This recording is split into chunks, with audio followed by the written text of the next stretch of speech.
जैसा कि आप सभी को मालूम है कि जैसा जीवन सभी का रहता है उसमें एक पारिवारिक जीवन आता है। पारिवारिक जीवन में खासकर जो ब्रिटेन में कल्चर है, वहाँ की जो फैमिली होती है जब उनकी शादी होती है तो वे हनीमून के लिए जाते हैं। तो इसी तरह से मिसेस नाइटिंगेल्स और मिस्टर नाइटिंगेल ने अपने हनीमून के लिए गए इटली में, और वहाँ पर चूँकि वो एक बहुत ही समृद्ध परिवार से संबंध रखते थे, उनके पास पैसे की कोई कमी नहीं थी, तो उनका जो वो हनीमून पीरियड था लगभग 2 साल तक चला। और उसी बीच में उनकी पहली बेटी हुई और उसके बाद उनकी दूसरी बेटी हुई।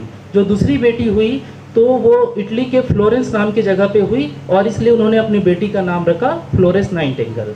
उसके बाद अब उनको लगा कि अब अपने देश वापस लौट जाना चाहिए, तो वो अपने देश ब्रिटेन वापस लौट गए। धीरे धीरे छोटी सी प्यारी सी फ्लोरेंस बड़ी हुई, और बचपन से ही उसमें सेवा की भावना थी। वो जब कोई घर में बीमार पड़ता था या घर का कोई सदस्य बीमार पड़ता था या जब वो खुद बीमार पड़ती थी, तो कौन कौन सी दवाइयाँ दी गई, क्या क्या सिम्टम थे और क्या क्या वो बीमारियों में उनके लक्षण दिखाई दिए, कितने दिनों में वो बीमारी ठीक हो गई, वो एक डायरी मेंटेन करती थी और ये सारी बातों को लिखती थी। इससे पता चलता है कि वो बचपन से ही इन सारी चीज़ों को लेकर के कितनी एक्साइटेड थी और इंटरेस्ट रखती थी। धीरे धीरे उसकी ये इच्छा और बड़ी होती गई। जब वो अपने 15 साल की उम्र में पहुंची तो ये उसके माता पिता ने देखा कि इसके जो इंटरेस्ट है वो मतलब जो एक लड़की के इंटरेस्ट है उससे भिन्न थे, क्योंकि उस समय जो पढ़ाई होती थी खासकर मेडिकल में या साइंस से रिलेटेड, वो भारी भरकम पढ़ाई होती थी और लड़के इसे किया करते थे।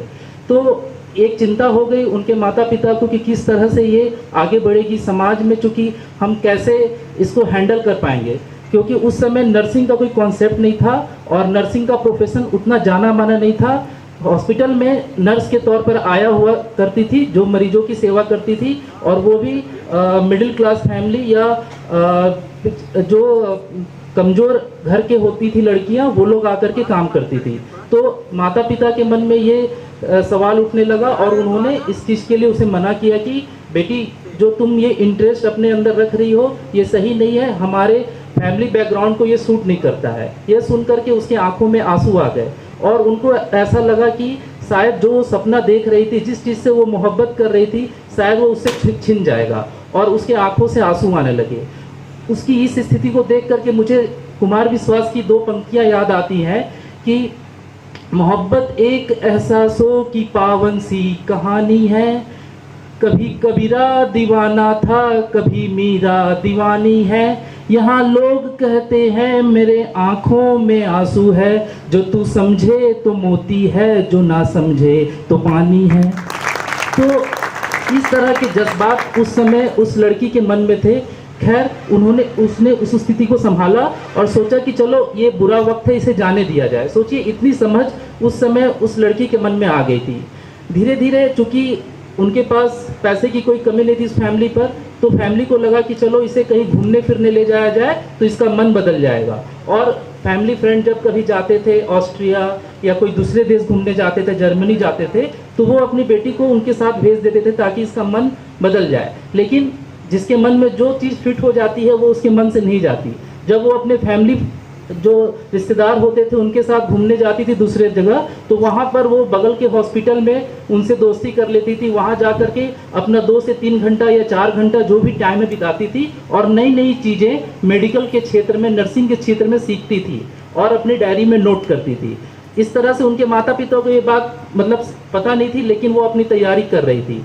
लेकिन एक दिन एक बम फूट गया जब उनके एक फैमिली फ्रेंड जी, उनकी बुआ थी, उनको ऐसा लगा कि क्यों इतना अत्याचार कर रहे हैं माँ पिताजी अपने बेटी के ऊपर में, चलो इसको थोड़ा सा मौका दिया जाए। तो 3 महीने के लिए वो अपनी बुआ के यहाँ गई और बुआ ने उनको 3 महीने के लिए, चूँकि उस समय नर्सिंग का कोर्स 2 साल का होता था, 3 महीने उसने वहाँ पर उसे नर्सिंग एक ट्रेनिंग स्कूल में भेज दिया। वो 3 महीने में उन्होंने 2 साल की सारी चीज़ें सीख ली थी, इतना इंटरेस्ट था उनमें।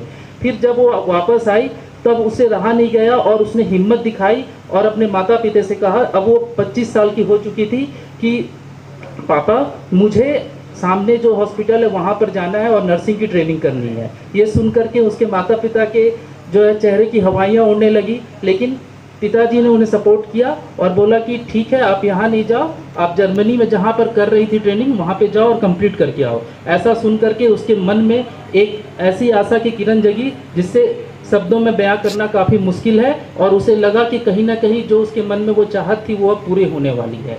और वहाँ पर उन्होंने वो अपनी ट्रेनिंग कंप्लीट की और उसके बाद उनका जो पहला जॉब था वो ब्रिटेन में लगा और वहाँ पर एक नया हॉस्पिटल खुला हुआ था। उस हॉस्पिटल का नाम था जेंटल वुमेन हॉस्पिटल। चूँकि आप लोग जेंटल मैन सुनते होंगे, ये उन महिलाओं के लिए था जो हायर क्लास में रहती थी लेकिन किसी कारणवश से उनके परिवार में कोई नहीं था, तो वहाँ पर उनका इलाज चलता था। वहाँ पर एक सुपरिटेंडेंट की ज़रूरत थी, तो वहाँ पर उनको ये जॉब मिली, लेकिन एक उनके साथ कंडीशन थी कि चूँकि आपका कोई एक्सपीरियंस नहीं है तो आपको कोई पैसा नहीं दिया जाएगा। तो थोड़ी सी वो मायूस हुई, लेकिन उन्होंने अपने मन को संभाला और मन को संभाल करके उन्होंने अपनी वहाँ पर जो ड्यूटी थी बहुत ही अच्छे से निभाया और बहुत ही स्ट्रिक्ट थी, साफ़ सफाई का विशेष ध्यान रखा। और उन्होंने सिर्फ यही मन में सोचा कि अभी मुझे इंतज़ार करना है, जब मुझे इससे बड़ी अपॉर्चुनिटी मिलेगी तो मैं ज़रूर कुछ अच्छा कर पाऊँगी। क्योंकि इस बात पर मुझे दो पंक्तियाँ याद आती हैं, चूँकि आजकल के नौजवान जैसे ही अपनी पढ़ाई पूरी करते हैं उनको लगता है कि एक हायर सैलरी पैकेज मिलेगा क्योंकि उन्होंने नर्सिंग का कोर्स कर लिया है। चूँकि ऐसा नहीं होता है, आपको समय देना पड़ता है। तो इसीलिए मैं आप सभी को कहना चाहूँगा कि नाराज मत होना, यह बुरा होता है। नाराज मत होना, यह बुरा होता है। मिलता वही है जो नसीब में लिखा होता है। नाराज मत होना, यह बुरा होता है। मिलता वही है जो नसीब में लिखा होता है। जरूरी नहीं कि जो चीज़ चाहे वो मिल जाए तुरंत हमें, क्योंकि किसी किसी चीज़ के इंतजार में भी मज़ा होता है। तो इस तरह से उन्होंने इंतजार किया और इनका इंतजार ख़त्म हुआ 1 साल के बाद, जब उन्होंने 1 साल अपना वहाँ पर ईमानदारी